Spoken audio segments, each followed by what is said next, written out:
Bonjour frères et sœurs, est-ce que vous allez bien? Oui. Est-ce que vous avez passé une bonne semaine? Oui. Bien, c'est sûr que certains, on s'est vu vendredi, on a passé une très belle soirée de louanges et d'études bibliques. Merci Seigneur.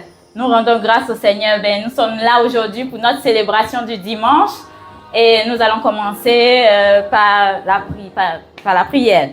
Seigneur, je te rends grâce, je bénis ton nom pour tout ce que tu fais dans nos vies.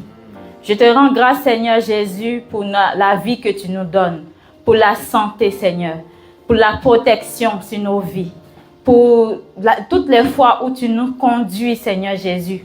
Je bénis ton nom et je te rends grâce. Je prie, Seigneur, que tu puisses prendre le contrôle de cette journée. Merci, Seigneur, de nous conduire jour après jour à ta suite. Béni sois-tu au nom de Jésus. Amen. Amen. Gloire à Dieu. Aujourd'hui, j'ai une exhortation. Et l'exhortation, je l'ai intitulée Surmontons notre ego pour vivre une foi véritable. Donc, parce que en tant que chrétien, la première chose, quand on vient au Seigneur, c'est la foi. On nous parle de la foi, c'est ce qui nous différencie de ceux qui ne croient pas en Dieu. Mais nous savons que quand nous grandissons en Christ, l'équilibre en toutes choses est bon.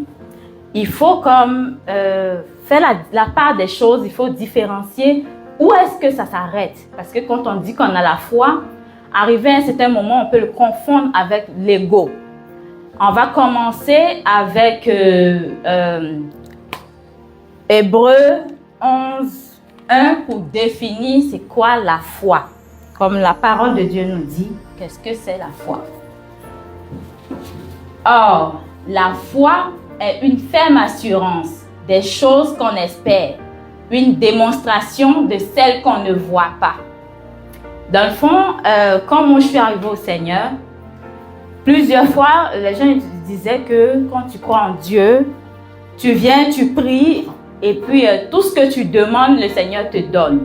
Au point où, quand tu n'as pas ce que tu demandes, en tout cas moi je l'ai expérimenté, je demandais des choses. Il m'a fallu du temps pour pouvoir faire la différence entre mon ego et la foi. Je demandais des choses au Seigneur et je n'avais pas ces choses-là. Je n'arrivais pas à comprendre et je demandais aux gens. Et les gens ils me disaient c'est parce que je demande pas bien ou c'est parce que je n'ai pas assez la foi. Il fallait que ma foi soit encore plus grande, qu'elle déborde. Alors que la Bible dit que si nous avons une foi tout petite comme un grain de sénévé, nous allons pouvoir déplacer les montagnes. Donc quand on nous dit que c'est parce qu'on n'a pas une grande foi que les choses qu'on demande ne s'accomplissent pas, j'arrivais pas à comprendre. C'était un peu un défi pour ma vie chrétienne. Je me disais, il fallait que je prie pour que ce que je souhaite me soit accordé. Comme j'ai vraiment lu tout ça, les choses qu'on espère. Et ces choses qu'on espère, le plus souvent, c'est ce qu'on désire. Mais il faut savoir faire la part des choses. Nos désirs qui sont alignés sur la volonté de Dieu et nos désirs pour satisfaire nos passions égoïstes. Donc, c'est en cela que je viens comme mettre ce point-là pour dire que pour qu'on puisse se rendre compte là où est-ce qu'on dévie dans l'ego plutôt que de la foi. La parole de Dieu je vais dire c'est quoi l'ego d'abord. L'ego, c'est tout. L'ego, c'est lui qui s'attache. L'ego, il s'attache, il ne veut pas perdre, il veut avoir tout. Il se concentre sur lui. L'ego, c'est vraiment tourner vers nos besoins. Le Seigneur, quand on a la foi, on sait que Dieu a des bonnes choses pour nous. On lui fait confiance. La deuxième partie là, est très importante. Parce qu'au départ, on s'accroche juste à la foi est une ferme assurance des choses qu'on espère. Mais une démonstration des choses qu'on ne voit pas. C'est-à-dire que au-delà de ce qu'on pense, au-delà même de nos espérances, au-delà de nous-mêmes, de tous de nous, on laisse la volonté, c'est vraiment un équilibre à avoir. On accepte la volonté de Dieu, c'est sûr qu'il y a l'espoir. Mais cet espoir-là, il y a une limite à cela. Il faut espérer, il faut avoir la foi, espérer en tout ce qui est bon, mais en même temps, être capable de faire confiance au Seigneur et de se dire qu'il a de bonnes choses pour nous, les choses qu'on ne voit pas, la démonstration des choses qu'on ne voit pas. On ne le voit pas, mais on lui fait confiance. C'est ça la foi. Sinon, si on ne sait pas faire la différence, on va confondre l'ego à la foi. Et c'est en cela que j'ai pris le verset Romains 12, 2, qui nous explique la volonté de Dieu qui est bonne, parfaite et agréable. Donc, c'est en ça qu'on doit faire confiance, à la volonté de Dieu qui est bonne, parfaite, agréable.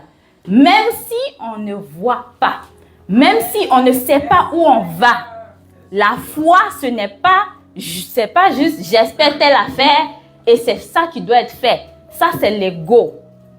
Oui, on espère des bonnes choses pour nous, mais en même temps, en croyant et en espérant, nous devons faire confiance au Seigneur pour les choses qu'on ne voit pas.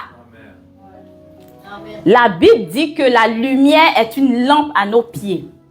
Et la lampe, quand on marche avec une lampe dans le noir, la lampe, elle éclaire juste la partie. Même si vous avez une lampe multipower, une lampe vraiment très exceptionnelle, elle ne va jamais éclairer vraiment très très loin.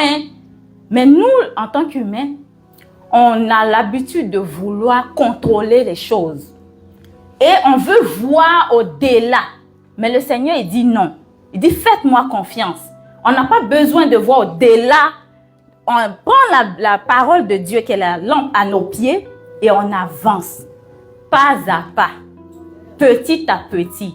En faisant confiance au Seigneur. C'est en cela qu'il faut vraiment faire la différence entre la foi et l'ego. Et je prends le verset Jacques 4, 3 pour appuyer, pour dire que nous ne recevons pas toujours ce que nous demandons, parce que souvent, nous ne savons pas ce qui est bon pour nous. On peut se dire qu'on est sage à nos propres yeux et que c'est ça qu'on veut forcément, mais le Seigneur, il sait ce qui est bon pour nous. Et toute chose doit être vécue.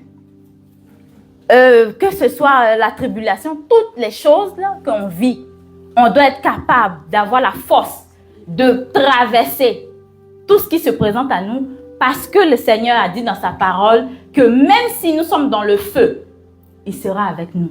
Amen. Mais nous, on a peur d'aller dans le feu. On a peur de traverser les épreuves. On pense que la vie avec lui, c'est tout va être beau, tout va être fluide, on va voir de loin. Non, c'est pas ça. On ne voit pas de loin comme tout le monde. Comme les gens qui ne connaissent pas le Seigneur. On voit juste ce qui doit être vu. Et on avance avec la force qui est en lui. Par sa grâce. C'est ça la différence. Romains 8. Est-ce que j'ai lu ça? Non, excuse-moi Nadia, je vais lire Jacques 4, 3 là. Vous demandez et vous ne recevez pas parce que vous demandez mal, dans le but de satisfaire vos passions. Est-ce que vous avez vu ici la différence? Alors que la Bible nous dit c'est quoi la foi? C'est espérer, mais on n'espère pas n'importe comment. L'espérance doit être basée, doit être alignée sur la volonté de Dieu. Et si nous ne connaissons pas la volonté de Dieu, il faut regarder dans sa parole. La parole de Dieu nous dit c'est quoi la volonté de Dieu. Et même si on ne voit pas ce qui s'applique là maintenant, on a la confiance au Seigneur. Donc il y a vraiment un équilibre à avoir. Romains 8, 28 nous dit que tout concourt au bien de ceux qui aiment Dieu et qui sont appelés selon son dessein. Donc, peu importe ce que nous vivons, peu importe la situation qui se passe, qui se produit, quand on a la foi, on fait confiance au Seigneur, même si c'est difficile, il est avec nous. Et on marche avec lui la tête haute parce qu'on n'a rien perdu, parce qu'on lui fait confiance. Je prends un exemple, parce que tout ça, c'est m'est venu. C'est sûr que je dis souvent qu'on nous prêche mal. Parce que dans ma vie chrétienne, j'ai eu des défis. En croyant que parce que tu pries, tout ce que tu demandes, tu dois l'avoir. Ça, c'est vraiment être bébé. La vraie vie, là, on n'a pas tout ce qu'on demande. On fait confiance au Seigneur. Mais donc, il faut vraiment bien expliquer les choses. Mais pour cela, il faut qu'on comprenne. Il faut que le Seigneur, on aille demander auprès du Seigneur. Ça, c'est m'est revenu parce que j'avais vu une situation qui s'était produite dans mon pays. C'est sûr que je n'avais pas ce recul-là, mais quand j'ai pensé, qu'est-ce que je vais apporter, j'ai bizarrement pensé à ce monsieur dans mon pays et ça m'a donné, comme je suis allée chercher et puis j'ai trouvé cette exhortation, j'ai essayé de coller les morceaux pour donner quelque chose avec la parole de Dieu. Le monsieur, c'est un pasteur. C'était un pasteur, je ne sais pas s'il continue. Il était avec sa femme, il avait son ministère, c'était un pasteur, il avait son église, tout ça. Il était vraiment très proche de sa femme. Et puis, il est arrivé un malheur. Sa femme est décédée. Mais les deux, ils étaient juste deux dans la maison, chez eux. Ils étaient juste deux. Et quand sa femme est décédée, il dit qu'il a la foi. Il a tellement la foi qu'il n'a pas accepté le décès de sa femme. Il est resté avec le corps de sa femme pendant plus d'1 mois. Il dormait avec sa femme parce qu'il priait et il croyait que Dieu allait... C'est pour ça que ça m'est venu. Pour dire qu'il faut faire vraiment très attention à c'est quoi la foi et où est-ce que ça se limite. C'est quoi l'ego. J'ai dit surmontant, le titre du message c'est surmontant l'ego pour vivre une foi véritable. Parce que c'est quoi la foi? Même quelqu'un qui ne croit pas en Dieu, là, qui est à l'extérieur, il voit ça comme de la folie. Donc, en tant que chrétien, on doit être équilibré. Où est-ce que ça s'en va, la foi? Quand il dort avec le corps de sa femme qui est décomposé, qui pue dans sa maison, mais il croit, il prie tous les jours, c'est parce qu'il ne sait pas. La Bible dit, vous connaîtrez la vérité et la vérité vous affranchira.